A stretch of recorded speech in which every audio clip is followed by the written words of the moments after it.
I'm surprised it's taken me this long to make a video on social anxiety. As someone who has struggled with, and to a certain extent still struggles with it, I believe I have some insight that I can share for those of you who might need it. I understand exactly how frustrating it is. I've struggled with it for most of my life, believe it or not.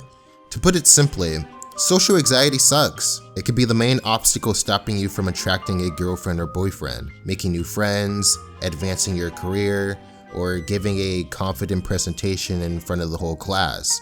It's the cause of so many frustrating moments. You can see your goal right in front of you and know that it's reachable, but a million negative thoughts start racing through your head and your heart beats at twice the speed it normally does. The more this happens, the more you start to believe you have no control over your body, and this is when shame starts to arise. But don't let the shame fool you. If you have social anxiety, then chances are you're probably an amazing person, but this one thing is preventing you from expressing yourself the way you want to. I'm just going to be honest. I'm not sure if social anxiety is possible to get rid of completely, but as I've learned throughout the years, there are definitely ways to cope with it and make it less of an issue. One character that reminds me of the challenges that social anxiety can bring is Charlie Brown. One of the first things you'll notice about this character is how much time he spends living in his own head. He deeply overthinks every situation and spends most of his time imagining the worst case scenario, dwelling on a dozen negative thoughts, then wonders why he feels so miserable 5 minutes later. You know why that little red-haired girl never notices me? Because I'm nothing. When she looks over, there's nothing to see. It's difficult to socialize when you're feeling depressed or hopeless. In his defense, this isn't totally his fault. His quote-unquote friends are partially responsible for his anxious behaviors. I'm especially looking at you, Lucy. You're the last one that should be giving psychiatric advice. Look into this mirror, Charlie Brown. This is the face of failure. A classic failure face. Do you think girls like failures, Charlie Brown? I have advice that's much more useful for Charlie Brown. How about don't make friends with people like Lucy?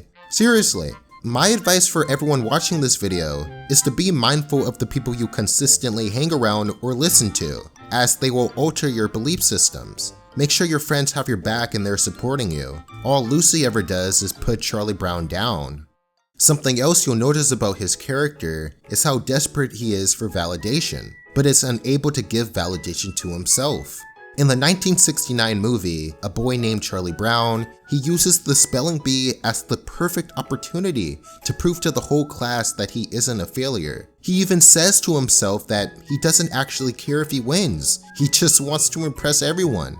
But why even put that much pressure on yourself? Since when was it ever a requirement that you have to prove everyone wrong in order to feel worthy of love? That's nonsense. The moment you realize you don't have to prove anything to anyone is the moment you feel free from society's expectations. That's when you're able to express yourself in ways that resonate with you and your personality.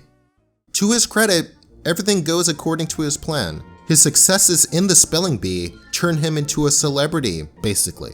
However, the pressure of maintaining his status eventually catches up to him, to the point where his life becomes stressful. He ends up finishing second in the race, then falls into an instant state of depression.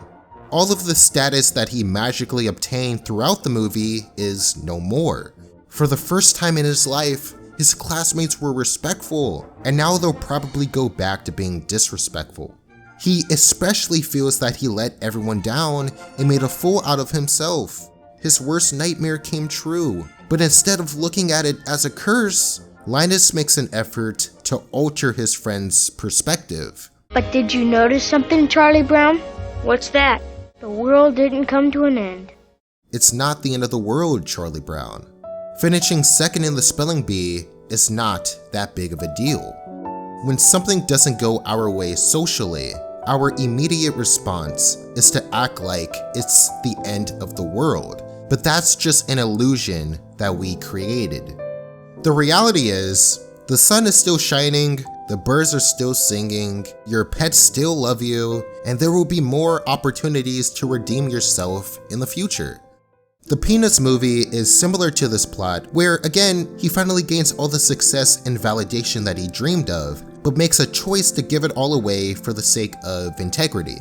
Again, he spends most of this movie living in his head, this time by contemplating what he should say to his crush, the red-haired girl. He dwells on how to properly introduce himself, how to make a good first impression, and if she would even like somebody like him.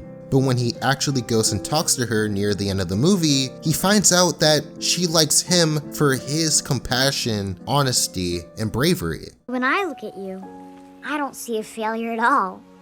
You have all the qualities that I admire. If you struggle with social anxiety, it's easy to subconsciously think of yourself as someone who is insecure and a failure. But just like Charlie Brown, you could actually possess many good qualities that could carry you through your social goals and not even notice them because you're too busy worrying about your flaws. The fact that you even care about doing the right thing says a lot about your character. This scene is a reminder that nobody really cares about your insecurities because they're too busy worrying about their own. And if they do for some strange reason judge you for your anxiety or insecurities, then that's their problem, not yours. People like Lucy and her obnoxious friends need to get a life.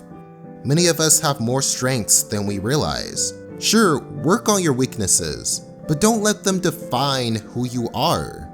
You have gifts and talents just like everyone else.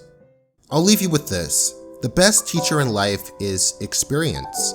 The more people you talk to, the more you will say to yourself, hey, that actually wasn't so bad. That actually went a lot better than I was expecting. All those negative thoughts that I had in my head were complete nonsense.